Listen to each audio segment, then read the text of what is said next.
Well, all right. Hey, we're going to get going. So thank you. And hopefully you got some good stuff written down there. Just kind of to highlight a few of the things that I saw in the chat box here is grateful for the new opportunity I recently received to work with a team from Julie. So that's awesome. Thanks, Julie.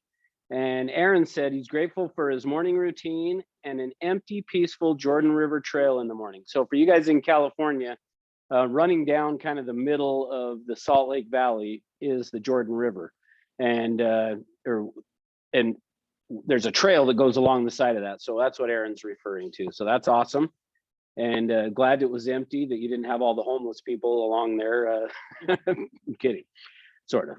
All right, and then Crystal said, grateful for the ability to do something I love and learn how to be better each day.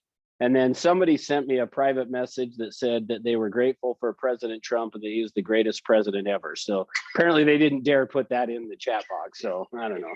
Anyway, so I think I knew who it was. And his initials, I think, were Taylor Smith, but just we won't, I mean, whoa, yes, not. So, okay. So here's what I want to talk about today is actually for today, the thought that I had is I want to share with you basically some phases of this business. And I want you to think about where you're at, which phase you are in the business as we go through it.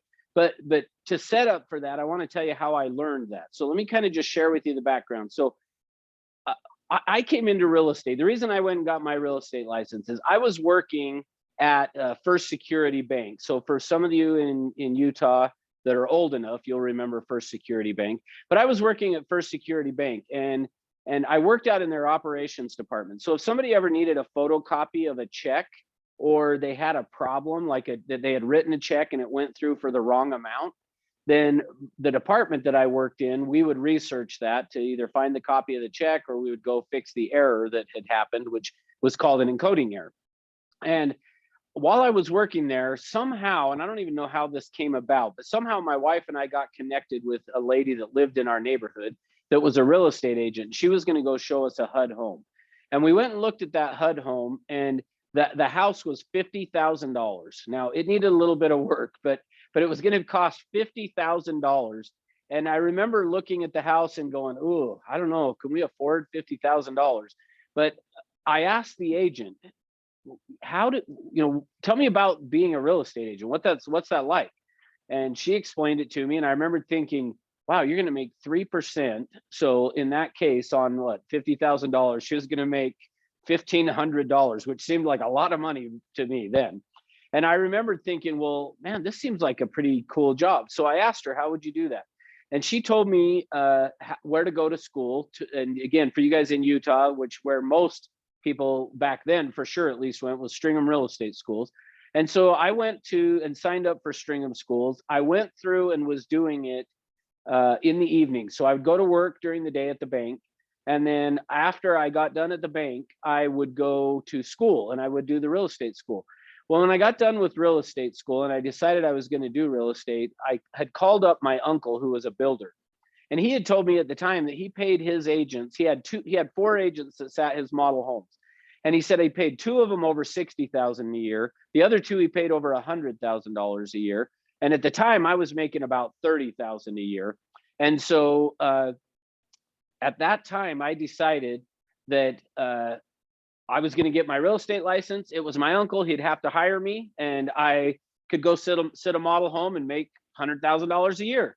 Well, I got done with real estate school and I called my uncle and said, okay, I'm done with real estate school. When can I start? And he said, well, I've already got 4 agents that sit my model homes. If I go and take away from them, they'll be upset because that's just taking money out of their pocket. Well, I was a little bit like, at this time, I'm like 25 and I'm thinking, well, you have to hire me. You're my uncle. And he proceeds to tell me that, hey, as soon as there's an opening, I'll be grateful to give you a job. But until then, I can't. So I said, well, what would you recommend that I do? And he sent me to go and talk to a guy by the name of Tom. And he said, well, Tom seems to have a good following. He seems like anytime he moves offices, his agents will follow him around. So he must do a good job. You should go talk to him. Well, I went and talked to Tom. And as I talked to Tom, he said, what is your plan in terms of doing real estate? And I said, well, my plan is that I'm going to work during the day at the bank, and then in the evening I'll do real estate to get it up and running. And Tom gave me some of the best advice I think that I could have been given at that time. And he said, if that's the case, you should wait. Don't do real estate. And I was like, really? And he said, well, yeah, because what's going to happen is, think about right now, as soon as you get done with your full-time job, how do you feel? And I said, well, I'm tired and I don't necessarily want to go do anything. And he said, right. And so how are you going to get your real estate career going? Now, for me personally, now I know there are people who do that and that worked a full-time job and then transition, and it's awesome. It just would have never worked for me. I realized for me that would have never worked. So I went home and I told my wife, I think I need to quit my working at the bank and just go real estate full-time. Well, my wife's pretty supportive, and she said, okay, well, let's figure out how we're going to do it. And so we did. And I went and got my real estate license and I started working. Well, after about a year and a half in the business, I had essentially replaced my income. That was basically all that had happened. Is I had made about 30 something $1,000s in real estate. And I remember there was one particular transaction that, well, actually, let me back up before I say that.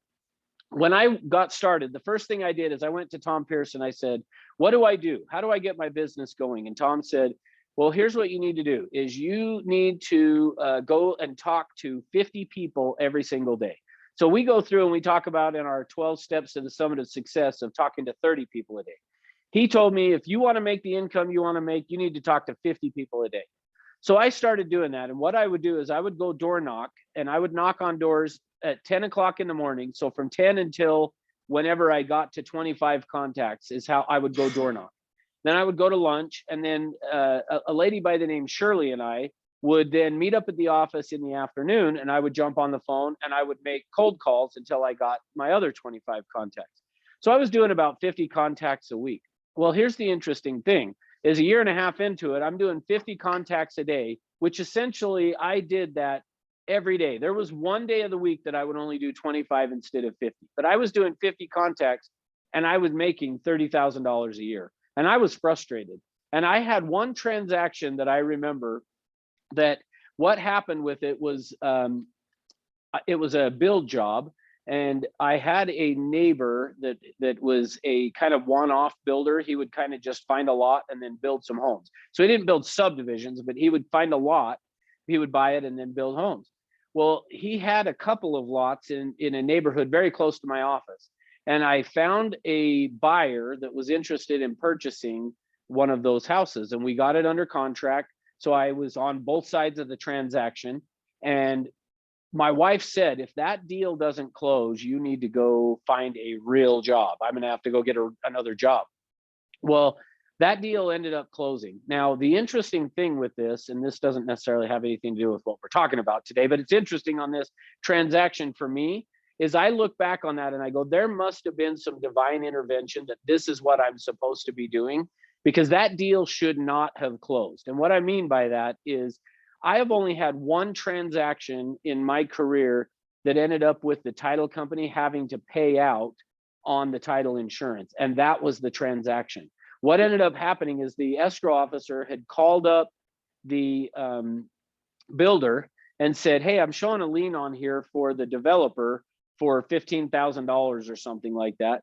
And, or no, I was thinking it was $25,000. And she said, so I just need to find out if that's been paid. And the builder said, yeah, I paid it. And rather than verifying it, she just trusted him and was like, oh, okay. And so they closed on the transaction. And after the transaction closed, they moved in. A week later, somebody posts a notice of default on their door. And it was the developer saying he was going to foreclose because he still had a lien that had not been paid. So the title company ended up having to pay out on that lien on that. So, but here's the thing, right after that. So this is the point of what I want to share with you guys. And in fact, I'm going to share my screen here so I can write on the whiteboard here for you so that you can see it. But what ended up happening was this. When I started, and Tom Pierce had told me that I needed to go make 50 contacts a day.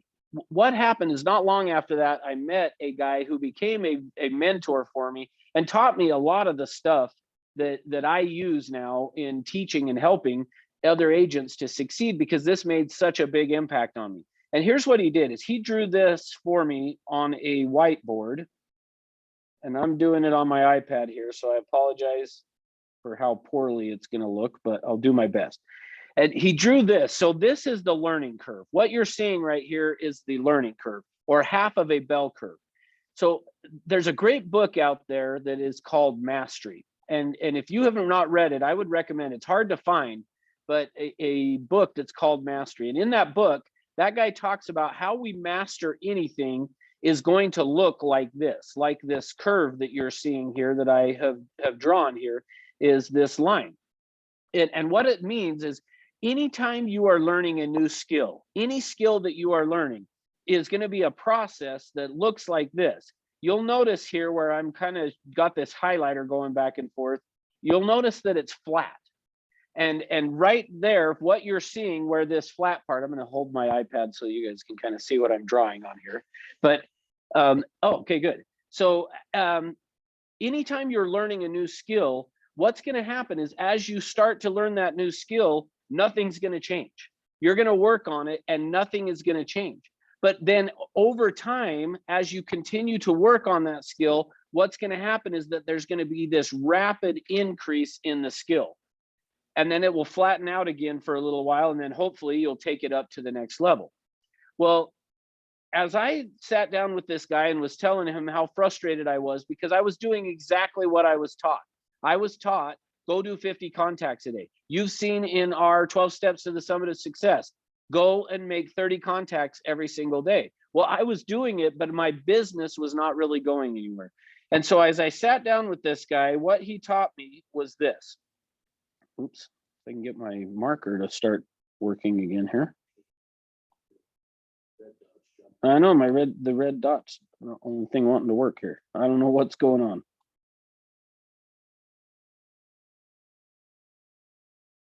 See if I can get this going here. All right, I just erased it. All right, not having such a good day here on this. All right, I may just have to explain it to you for whatever reason. Yeah, no, I got it back, but my marker's not wanting to work here. What's going on? Rick said it's because it's an iPad. All right. I'm getting all kinds of advice of how to make this work, but it's not wanting to work here. All right, that's okay. I'll just explain it to you. This works. What? All right. Okay, well, pretend there's a line here and a line that goes right here and over here. This kind of messes me up by this not working. I'm going to try this. Hang on. Let me do one thing real quick. I apologize. Let me stop the screen share, start over, and I'll bet it'll work. All right, here we go. I know what the problem was now. Okay, so here we go. All right, so if I were to draw this into sections here, oops, do that one. It's going to look something like this. All right, so here's what happens though, is every one of you is somewhere in this process. And so what I want to talk about for a minute is I want to talk about each of these sections and what it means and what you need to do if you want to get to the next section, because every single one of you falls somewhere on this curve right now. So I'm going to start with those that are brand new, and then we'll work to those who are seasoned and top agents. And I'm going to give you some advice of what you can do to get to the next section, because this is what this guy did with me. Is this first area is what we would call the activities phase. In the activities phase, you can see nothing really is happening there. And I think I figured out why my marker wasn't working, so we'll see now. So you'll notice this line is flat and nothing's going on. During the activities phase, what is happening is, this is what John talked about yesterday for you guys that were on Morning Ascent yesterday about, I'm getting ready to get ready so that when I'm ready, I'll be ready. That's the activities phase. If that's what you're saying, you're stuck in the activities phase. And unfortunately, this is how much money you're going to make during the activities phase. So you got to get out of that activities phase as soon as you can and move over to the next phase, which is the contacts phase.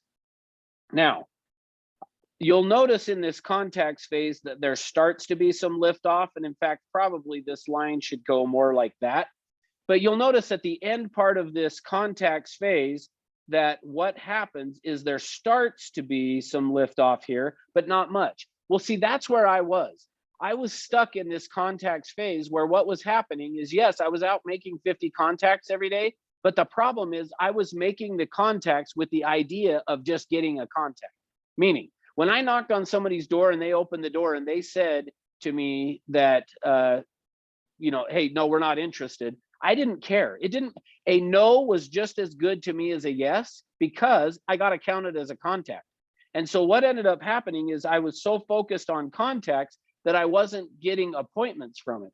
And what he told me was this, is he said, you need to get out of the contacts phase and move into this one, which is the appointments phase. So I'm going to abbreviate that. That stands for appointments. And basically what he said is this, quit focusing on a number of contacts. Now, this process is a normal process. So if you're a brand new agent and you're in this activities phase, that's fine for a week or two, but you need to quickly get out of that and get into the contacts phase where what you're focused on is, yes, just start making contacts.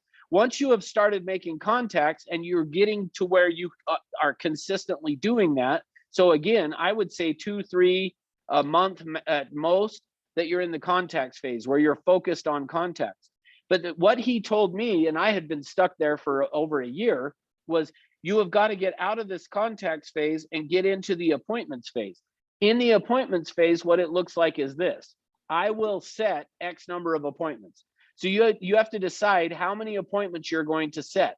How many appointments will you set today? And once you decide that, that becomes your mission. And in fact, I had printed out a paper that I had in my office that said, your mission, 1 appointment every day. Now, there are 2 pieces to this. You can just say an appointment and it doesn't matter as long as you schedule an appointment with somebody. But if you really want to have this ramp up quickly, what you have to do is you have to set it as 1 new appointment, meaning you have to schedule an appointment with somebody you have never met with before, or at minimum that it's been 6 months or something like that since you have met with the person. But set 1 new appointment every single day. See, I went from being you got to go get a new job if this transaction doesn't close. Over the next year, I became either the number 1 or the number 2. Shirley and I would go back and forth between being the top agent or the number 2 agent. This was a battle every month between her and I. And all I did was switched from contacts to setting appointments. Now, if you're in that phase right now, so this is where I was saying is every one of you falls somewhere on this paradigm here, is the next phase of this. If you want to go to this next phase, which is what we would call the transactions phase, the next step of that is that you keep 1 appointment every day. So here in this phase, you're setting a new appointment every single day. If that's where you're at and you're comfortable with that, but you're saying, I want to take my business to the next level looks like I need to keep 1 appointment every single day. And so what that means is you have to probably set 2 or 3, because as you know, people are going to set appointments and then fall through on you. Unfortunately, that's the name of this game of sales that we do, but you're going to have to keep 1 appointment. If you want to take your business to the next level, I want to invite you today to look at this and look at where are you at on this process, on this journey that I like to call this the journey, is where are you at on this journey? Are you in, the activities phase and you should be in the contacts? Are you in the contacts and need to move to appointments? Or are you now in the appointments phase and you want to take it to the next level, which is the keep 1 appointment every single day? See, have it be your objective that you're going to attend 1 appointment every single day. And if you'll do that, you will see your business go up dramatically. So, all right, so here's what I want to challenge you to do today is take a look at where you're at in this process. And then I want to ask you the question of what are you going to do? What will you commit to doing in terms of getting to that next step? And then commit to doing it. Get somebody that you can have as an accountability partner that will hold you accountable. See, for me, when I did that, I went home and I told my wife, when I walk in the door every single day, you need to ask me if I've set an appointment. And if I have not set an appointment, I want you to point at the door and tell me to leave and don't come back until you've set an appointment. And so she was in the habit of doing that every day. I would walk in the door and she would say, "Did you set an appointment today?" And if I had not set an appointment for the day, then she was going to tell me, "Okay, then you need to leave and go. Don't come back until you have set an appointment." All right. So the question of the day for you is, what are you going to do? Would love to have you throw it in the chat box if you want to, but if only if you're going to commit to it. So, all right. Thanks for being with me. Let's wrap it up now. We'll do our closing affirmations. Don't forget about being at Summit today, either on Zoom or in person. If you're in Salt Lake, plan to be there